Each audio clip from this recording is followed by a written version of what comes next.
If you want access to bonus episodes, reading lists for every series of Empire, a chat community, discounts for all the books mentioned in the week's podcast, ad-free listening, and a weekly newsletter, sign up to Empire Club at www.empirepoduk.com. Acura's all-new ADX, a compact SUV that isn't just built for one thing. It's precision-crafted for everything. To escape the grind with available all-wheel drive. To go with your flow with available Google built-in. Hey Google, turn it up. Okay, turning up the volume. And crafted to be heard with an available Bang & Olufsen premium sound system. The all-new Acura ADX, crafted to match your energy. Acura, precision-crafted performance. Take your vibes and go, go, go, go. Google is a trademark of Google LLC. Going up. Prices keep going up these days. It feels like being on an elevator that only goes up. Going up. But not at Metro. We're pushing the down button. Going down. We've lowered prices. Get one line of 5G data for $40, period. That's 20% lower. And you get a free Samsung 5G phone when you bring your number. Only at Metro. 5-year guarantee on eligible plans. Exclusions apply. See website for details. Not available at Metro with T-Mobile in the past 6 months. Tax applies.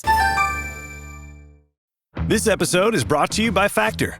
Optimize your nutrition this year with Factor, America's #1 ready-to-eat meal service. Factor's fresh, never-frozen meals are dietitian approved, ready to eat in just 2 minutes. Choose from 40 weekly options across 8 dietary preferences like Calorie Smart, Protein Plus, and Keto. Eat smarter at factormeals.com/listen50 and use code listen50 for 50% off plus free shipping on your first box. Factormeals.com/listen50. Code listen50. Terms and conditions apply.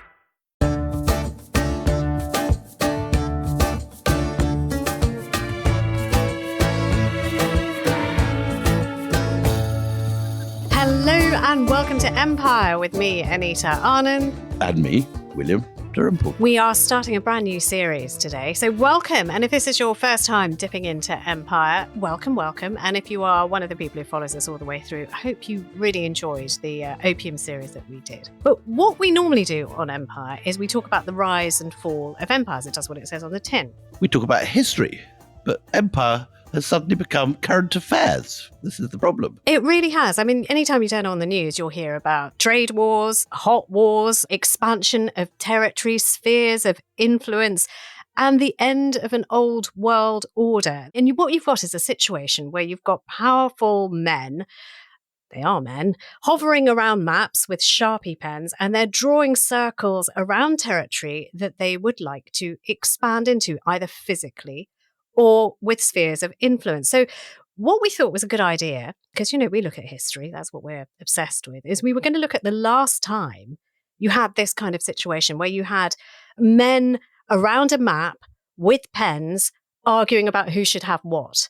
And that time was when, William? And it's really timely that we're doing it now because we, in this country, just had the 80th anniversary of VE Day, where we're recording quite soon after that. So the last time, William, was when? Well, just before VE Day came the great conference of Yalta in 1945. And this was Anita's brilliant idea, that we would look at the creation of the world order, which in a sense is being dismantled now, because as we all know, Donald Trump has started talking about conquering places all over again. So we thought we'd do a series where we'd look at all the places that Donald Trump wants to add to his property portfolio: Greenland, Panama, Gaza, and Canada. And where suddenly empire is on everyone's lips, not as something that happened in history and we now live in a brave new world, but something that is a cadaver which is pushing out of its coffin and whose bony fingers are gripping the... I don't know where that came from, but anyway, it's a nice image. It is a nice image. Yeah, this cadaverous history that just won't go away. So, I mean, as William says, there's been talk of Greenland and Canada and Panama, and you've had also sort of Canada pushing back, saying, never, never are you having Canada. We are not for sale. And to which Donald Trump said, never say never. So you can see that expanding sphere of influence there.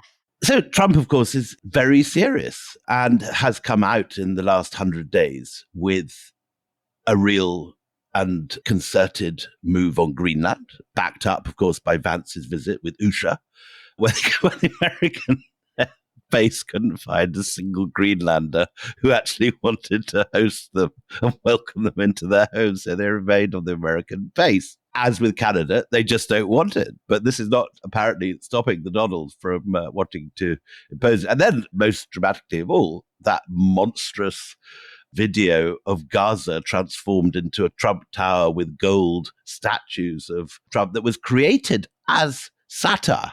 Then apparently the story was Mel Gibson had it somehow on his social media feed, and he sent it to the Donald, and the Donald put it out thinking that this was meant to be a laudatory nod to his so-called dream of turning the Gaza Strip into a Riviera. And almost as an afterthought, ethnically cleansing the Palestinians from there. So this is all very, very contemporary stuff. And I think it's a brilliant idea, Anita, to put it all together into one series and look at these different fronts in a new imperial war. We're going to do that a bit later on, but what we're going to do right now is look at the past and what it informs us of maybe the present. So Russia as well, famously on the move. You've got Ukraine and the activities of what's going on between Russia and Ukraine night after night dominating the news agenda. Despite the slowdown in advances and talks of truces, which sort of last for a day or last for 2 days and then are broken, Ukraine very much in the forefront of minds right now. But it is, again, just think about this. You just celebrated VE Day, the end of war in Europe, and there is a war going on in Europe.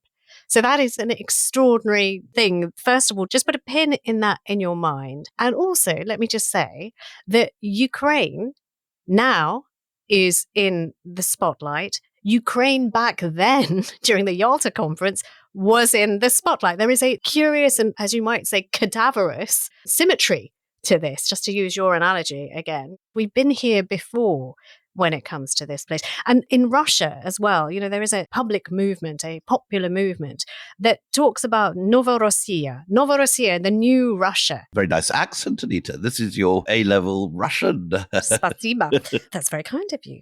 And Putin as well has talked about shoring up. He doesn't talk about it in terms of territory necessarily, but spheres of safety and influence and buffer zones and pushing out against Western influences. And you know what? This whole thing with Ukraine, even though it feels it started, can you believe, February 2022, but this expansionism is going on even before that. So you've got Russia's 2008 invasion of Georgia. Then you had 2014, the annexation of Crimea, which is the place where the Yalta conference takes place.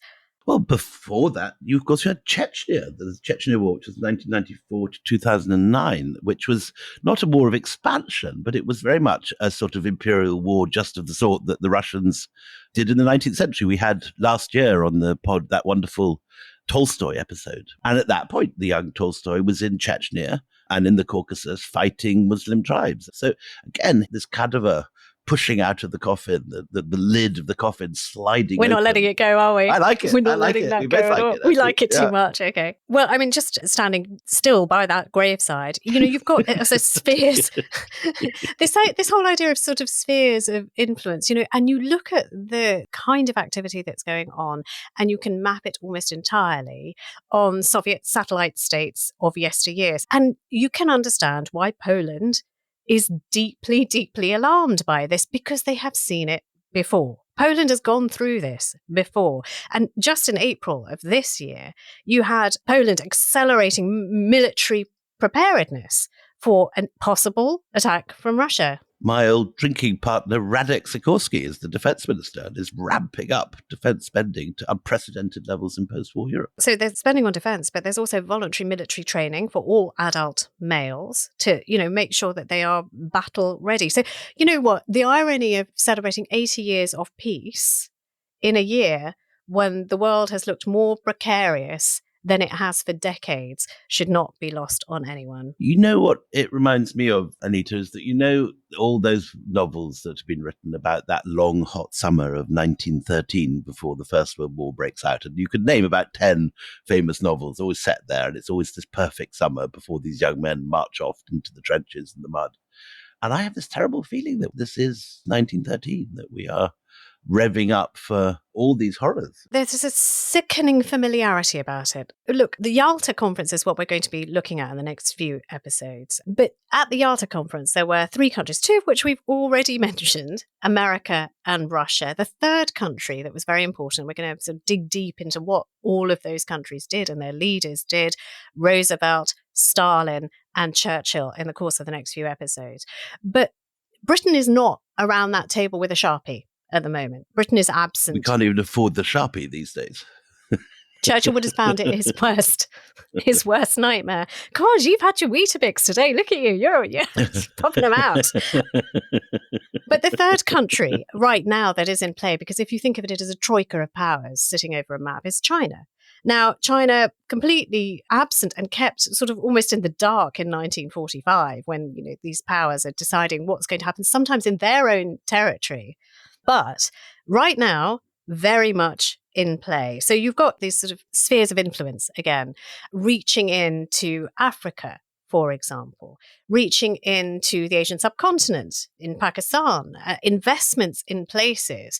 So their influence is becoming much deeper, but there's also active involvement. I mean, there have been recent satellite images which are showing deployment of amphibious invasion barges near Taiwan. Taiwan, again, has become a real hot button issue. And if you look at these barges, they look so much like those World War II D-Day landing crafts that we know from the movies that have been playing again and again.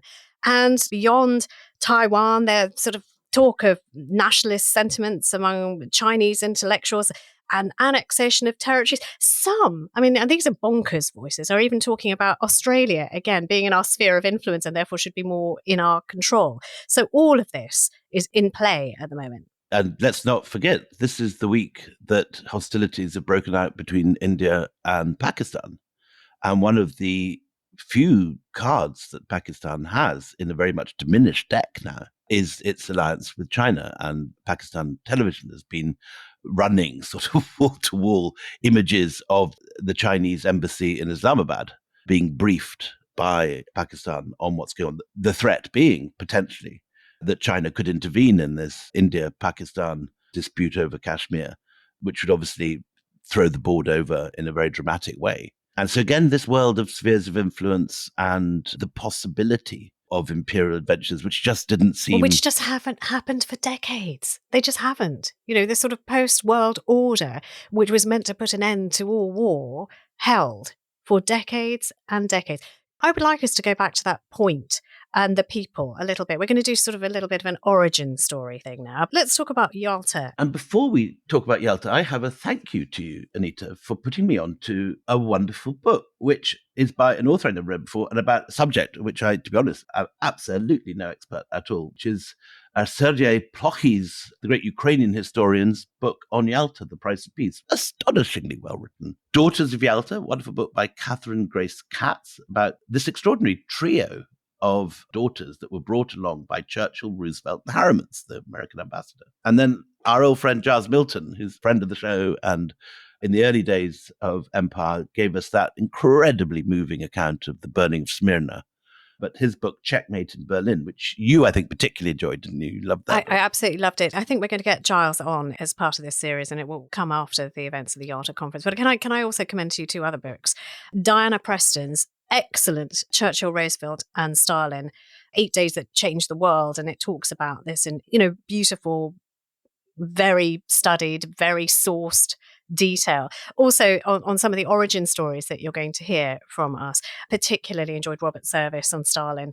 And of course, Simon Sebag Montefiore has written about Stalin. And there are just a number of, I've just been buried in books, let me tell you. Well, look, just before we go to the break, I just want to talk about, because we're going to talk about Yalta. And I just want to tell you a little bit about what Yalta is now and what it was before. So it has been for decades a bit of a holiday resort on the southern coast of the Crimean Peninsula. It's situated right on the Black Sea. It was the place that all the wealthy oligarchs, they're just normal people, used to go because it was sunny and sandy and gorgeous. Well, before then, it was a famous Tsarist resort. It was the playground of the Tsars. But now we're talking about it in a completely changed world. In 1945, after the Nazis have been in, bombed it flat, destroyed most of it, and in the process of their withdrawal, taken these former Romanov palaces and these princely palaces, including the family who we talked about in an earlier series, assassinating Rasputin. Prince Yusupov. Yusupovs had a palace on the Crimea in Yalta.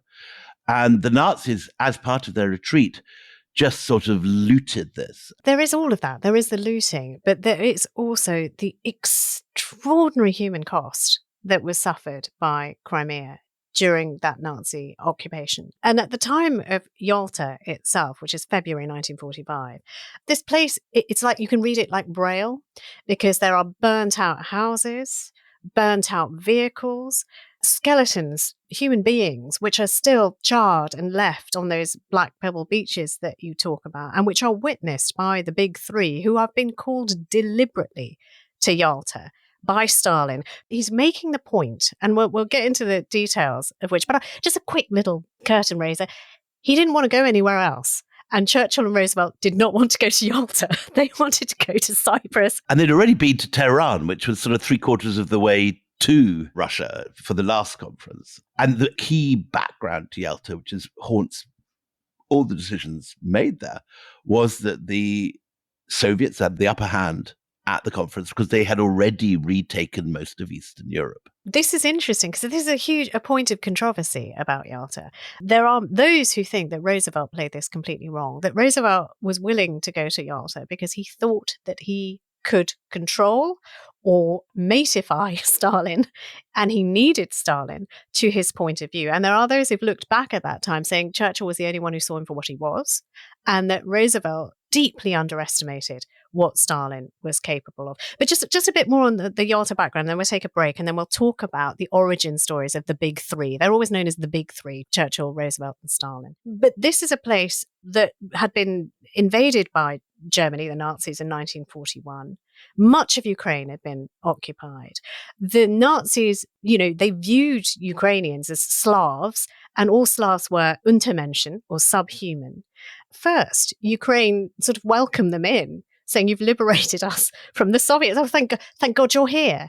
And very quickly, it became apparent that they were as bad, straight worse than anything that they had experienced before. So you had forced labor, you had food shortages, and you had the systematic elimination of the Jews. This Reich Commissariat of Ukraine, the general government of Ukraine, if you like, they industrialized the wiping out of Jews from Ukraine. The attitude to the Jews of Ukraine was unspeakable. So there was a report from something called Einsatzgruppe C, which is one of these sort of ethnic cleansing units that's sent out. And they have taken part in mass shootings near Kyiv at the time, where 33,771 Jews have been murdered over the space of 2 days. And this is what he writes in his report: 33,771 Jews at Babi Yar.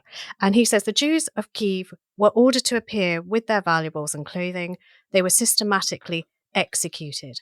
Another report from a man called Erich Koch, who sort of sets up the civilian government here in Ukraine. And he's absolutely, without doubt, one of the monsters out of many, many monsters of the Third Reich. Says, "We are the master race and must remember the lowliest German worker is racially and biologically 1,000 times more valuable than the population here.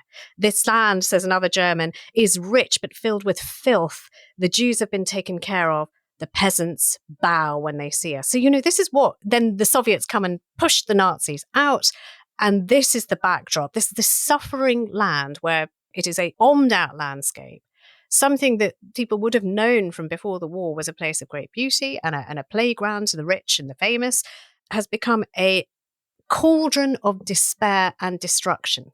And that is where Stalin wants to have this meeting. Quick musical footnote to this. Babi Yar became the basis for Shostakovich's 13th Symphony. And Shostakovich commemorates this mass murder of 33,000 Jews in 2 days with one of his most beautiful symphonies. So if you're listening to Empire Pod and want a soundtrack for this tragedy, Babi Yar is one of the greatest symphonies of the post-war era. Well, let's take a break here. Go listen to some Shostakovich, but come straight back because now we're going to talk about the big three, the origin story. The big three already makes them sound like some kind of Marvel franchise. But what is their origin stories? Join us after the break.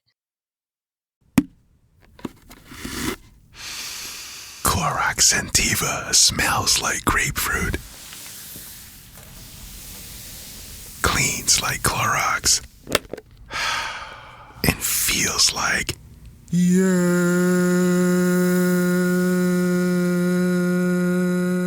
Okay, we could be here all day. Try Clorox Sentiva for a trusted clean with long-lasting freshness. Also available in lavender and coconut. Use as directed. This episode is brought to you by Disney's Lilo and Stitch, only in theaters this Friday. A reimagining of Disney's animated classic, Lilo and Stitch is the wildly funny and touching story of a lonely Hawaiian girl, Lilo, and the fugitive alien Stitch, who helps to mend her broken family. Lilo and Stitch crashes into theaters this Friday. Rated PG. Get tickets now. This episode is brought to you by Hulu, presenting Paradise. Paradise is Hulu's critically acclaimed addictive drama series, starring Sterling K. Brown, Julianne Nicholson, and James Marsden. The Daily Beast calls Paradise your next TV obsession, and the New York Times says it's exhilarating in all the right ways. Paradise is for your Emmy consideration in all categories, including Outstanding Drama Series. For more information, visit fyc.hulu.com.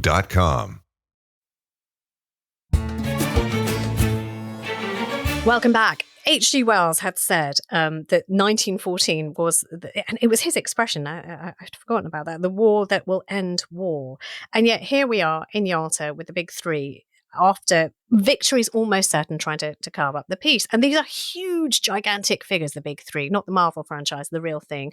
President Franklin D. Roosevelt, British Prime Minister Winston Churchill, Soviet Premier Joseph Stalin. But who were they really? Well, let's talk about Stalin, not his real name. Stalin is a moniker meaning man of steel. That became his name because that became what he was known as in Bolshevik Russia. No, I'm ashamed to say I didn't know that. I managed to study Yes. A-level history of this whole thing without ever realizing that Stalin wasn't part of his real name. No, it wasn't at all his real name. His real name was Jugashvili. Joseph Vissarionovich Jugashvili. It's a really Georgian, heavily Georgian name. Yeah. And he was born on December the 18th, 1878 in Gori in Georgia. And he came from really quite humble beginnings. You know how I love my psychodramas and try to understand why people turn out. Quite a rough background, yeah. Very, very rough. So he had a father who was a cobbler. Bessarion was his name, and his mother, Ekaterina. And he was their third child to survive past infancy. So, infant mortality was very high at that time. And his father's shoemaking workshop didn't do very well. And the reason it didn't do very well is because he loved making these shoes in the Georgian style and kind of the folk style, but they were out of vogue. Everybody wanted to wear Western shoes and shoes that, they saw in magazines from America, or they saw, sort of in British newspapers. They didn't want his shoes. And so his business went on decline and he started drinking. Robert Service writes beautifully about this, doesn't he? He really does. So poor old Ekaterina, his wife, really takes the brunt of this. Stalin will later talk about beatings of his mother that he witnesses with his own eyes, and that he himself gets all sorts of beatings. And she's desperate to get him out of this cauldron of violence and misery by sending him somewhere else. So, for her, Stalin, the man of steel that we know is one of the greatest terrors that humanity has ever known. Putin thinks of him as a hero on a pedestal, but this is a man who's will be responsible for millions of deaths, is known by his mother, Ekaterina, as this sickly little child who just needs to be protected. And he is sickly, he gets smallpox as a small child. He has facial scars. At the age of 12, he gets a really bad injury. He's struck by a horse or kicked by a horse, different accounts of this. And it causes him a lifelong disability. He has a weakness in his left arm. And he only speaks Georgian at home, which is like to a Russian speaking country yokel. It's one of those sort of uneducated, ooh are, in their minds. I mean, it's not true anywhere. It sounds Somerset. Accent. It's sort of, my husband's from Somerset. He'll understand. But you know what I mean? It's the one that people fall back on. Like that kind of sort of the Wurzels of Russia were the Georgians, if you like. Okay. So, he had a lot of things stacked up against him. And his father was a terrifying influence in his life. And his mother wanted God to save him. And his father throwing a knife at him at one stage. That's one of the service stories. Yes, that's a good. Boy, tell us that story. It's such a good story. Go for it. So Bessarion is beating up his wife as usual. Ekaterina, yeah. And baby Joe, the young Stalin, picks up a knife and he throws it at his dad. The knife misses. But Bessarion hurls himself at the boy, who just managed to escape and run off, and gets hidden by the neighbors until the father sobers up. I mean, what a household to come from. It's a house of nightmares. I mean, there are some historians who say Stalin really liked to sort of pour lashings of whipped cream on this story, and it might not have been as bad, but let's take him at his word. This is the first time that Stalin stands up to power. But it is also the first time, I mean, he's being raised, there's no doubt, he's being raised in a household where power and terror are the language, and he starts to understand them only too well from the absolutely earliest stage. So his mum wants him out. She just wants to get her smart son to get out of here. And she dreams of him becoming a priest, like in so many, households. The most improbable piece of his entire biography. Stalin goes off to seminary. I love it. Well, he goes to seminary because his mother wants him to go to seminary. And he's a good boy. Not only does he go to seminary, he goes on a scholarship to become an Orthodox priest in Tiflis Theological Seminary. And he does really well. But gradually he starts losing interest. And it's because he's not a kind of boy who likes to take orders from anybody. So, even his teachers will find this a little bit difficult. So, and he becomes at this point, he's looking for something else. It's not God doesn't answer him. So he becomes obsessed with a proto-revolutionary writer called Chemishevsky, who writes this novel, What is to be Done? And he becomes really obsessed with it, starts quoting it to everybody. And he takes a character and says, well, that's my name now, Koba. And there's its bandit protagonist in one of these other sort of Bolshevik books. And he goes, well, I am Koba. That's who I'm going to be. I'm a new man. I'm not that sickly child. But he then discovers Das Kapital, doesn't he? And he does this sort of conversion to Marxism and starts attending secret workers' meeting, a world away from the seminary of the previous year. And Robert Service thinks this actually makes him feel some sympathy for this brute of a father, Bessarion. And he starts taking in the victimhood of the oppressed workers, the fact that the Tsar has made millions of families miserable. And he finally walks out of the seminary in April 1899, turns his back on God, the Orthodox Church. It couldn't be a more complicated background of Jesus, could it? So it's not only a complicated history, there is a complicated mind under this thatch of black hair. Rather good-looking boy when he was younger. Not that I've noticed such things. Yeah, yes. Not that I'd ever noticed. You never notice such things, Anita. Your eyes Stalin are always averted. I think if you looked at the young Stalin, bit of a dish. But anyway, look, he's sort of turning into Koba, this bandit, this person who, understands terror. But he's also writing poetry. So there's a wonderful sort of translation, and apparently it's much, much better in the Georgian. The translation is very clunky, but it's called Morning. The pinkish bud has opened, turning to a pale blue violet, and stirred by a light breeze, the lily of the valley has bent over the grass. Oh, flower, oh, my Georgia, let peace reign in my native land, and may you, friends, make renowned our motherhood by study. Now, he still sounds like a really nice kid, like Katerina would be proud of him. But he is going through this metamorphosis while writing, some would say quite awful poetry. It doesn't translate convincingly, I have to say. No, honestly, I've been told in the Georgian it's beautiful. I've been told Jugashvili's Georgian poetry, very nice. But so he starts finding like-minded people. As William said, he starts getting into Das Kapital and politics and starting to feel sorry for his father. Why did I grow up in such a shitty house? I grew up because my father was oppressed and he would never have made it. And he never made it because these bloody czars are always keeping the working man down.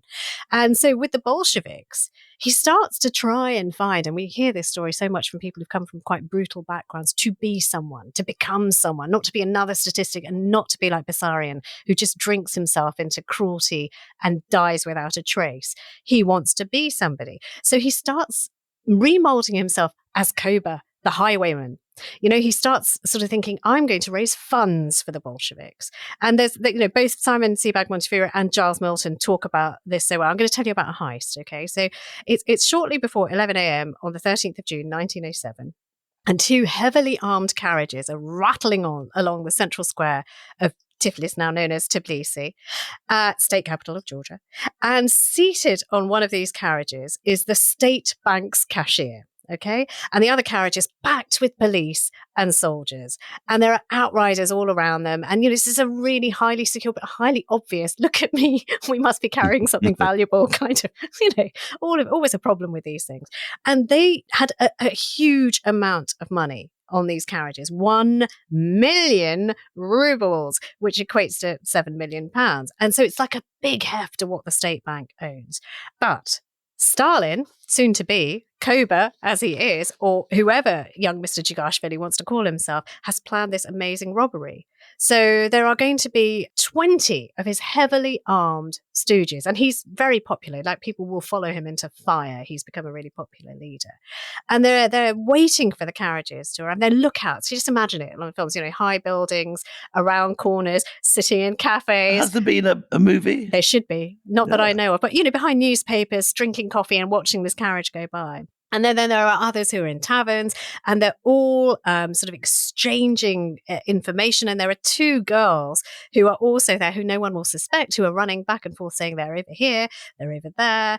Stalin himself not quite in the middle of the heist, but calling all of the shots. Now, there is one witness who says it was Stalin who threw the first bomb from a rooftop, a signal for the attack to begin.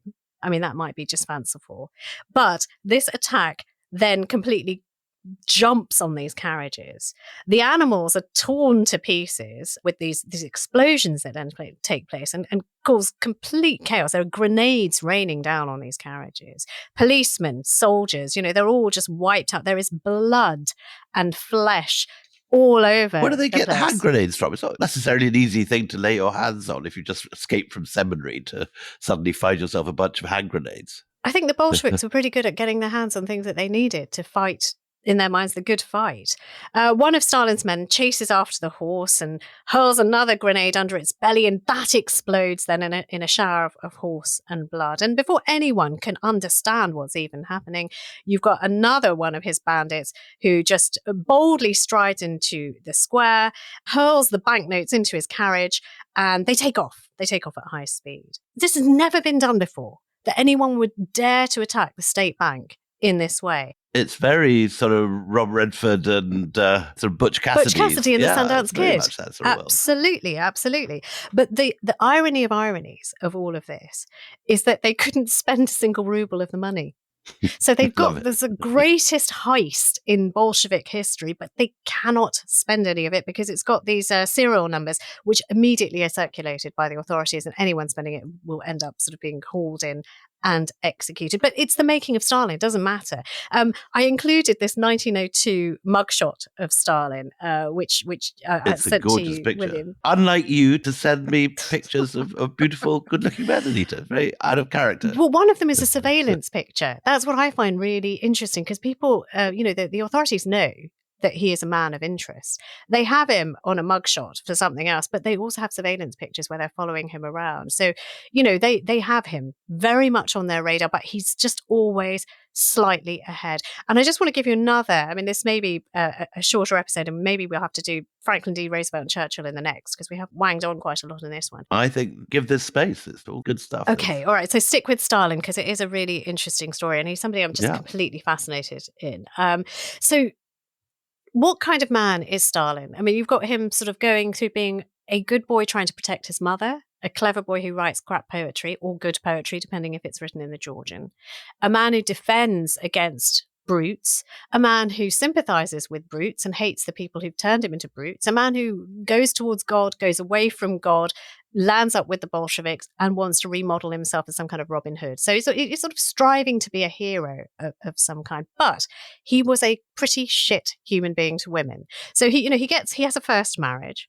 And his wife dies after a year. And by all accounts, this is a love story. And, it's not his fault his wife dies after 1 year. But his second wife, he's an absolute asshole to. He's so horrible to her. And it's said that, she commits suicide because this is at a time in 1932, a lot later down the road, where she holds him responsible for the kind of famines that Russia is experiencing. So, and is awful. He's also pretty loathsome to his son. So, we could talk about the purges at another time, but in the future, Stalin's son, the child of this second marriage, is going to be taken hostage by the Germans, and they are going to offer an exchange to him to get his son back. And he just refuses and basically says, screw him, don't care. And his son goes slightly mad as a result. So, all of this tells you a little bit. And we should talk a bit about the Great Purges, because the reason that his second wife kills herself, because as he rises through the ranks, and it becomes the man of steel, Stalin, the man of steel, you see an absolutely homicidal aspect to this man. So, you've got the purges, which begin in 1924, where, party leaders are murdered, the state gets reorganized, all in a sea of blood, as anybody who's ever opposed him and his rise to the top gets done away with. And then you've got this purge that goes further. He keeps seeing conspiracies anywhere, anti-Stalinism, anti-Stalin communists who aren't loyal enough. And he starts imprisoning in such enormous numbers suspected party dissenters. And then he turns his rage on civilians and military officers and anyone who happens to have cheesed him off that day. And the numbers of the deaths related to the Stalin... Numbers are extraordinary, aren't they? Go on, you give us the numbers. It's 1.5 to 3.5 million put into the Gulag, deported, Katyn massacre. Specifically, the Great Purge, the Central Purge, is estimated to have caused 700,000 to 1.2 million deaths. And the fact that there are these vast ranges of figures, a measure of how far these guys are just sort of shoved into pits and disposed of. There's no figures, there's no final accurate estimate of this massive bloodshed. Yeah, bloodshed on an extraordinary, unprecedented, cruel, man, woman, child, it did not matter to him. If you thought you were part of the problem, you were gone. And the famines that were created as a result of purges and people going missing and nobody to work the land, and the fear and the terror that gripped Soviet Russia as a result of Stalin rising up through the ranks. That's why we want to do the origin stories, because you probably know about that legacy. And this is also one of the men that Putin very much looks up to, because he was strong, because he did not brook dissent, because he surrounded himself with a very tight cadre of loyal men.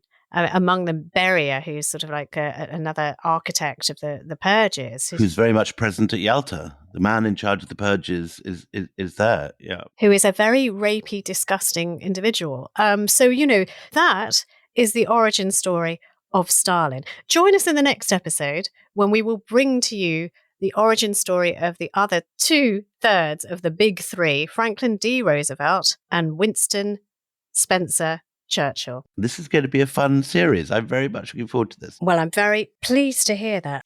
So all of that is in store. And let me tell you, Franklin D. Roosevelt, a man who is really quite unknown in this country, unless you're doing, GCSE history, maybe, but a really fascinating character, aka the Sphinx. And he had other nicknames as well, which we will go into. Some of them really very uncomplimentary, particularly the one from Benito Mussolini. But you'll have to wait. And if you can't wait, do you know how you get to hear these things in one go? If you're a member of the Empire Pod Club. And the way to become a member of the Empire Pod Club is empirepoduk.com. That's empirepoduk.com. And just join up, and then you get these things in one go and you don't have to wait. Till the next time we meet, it's goodbye from me, Anita Arlen. And goodbye from me, William Dalrymple.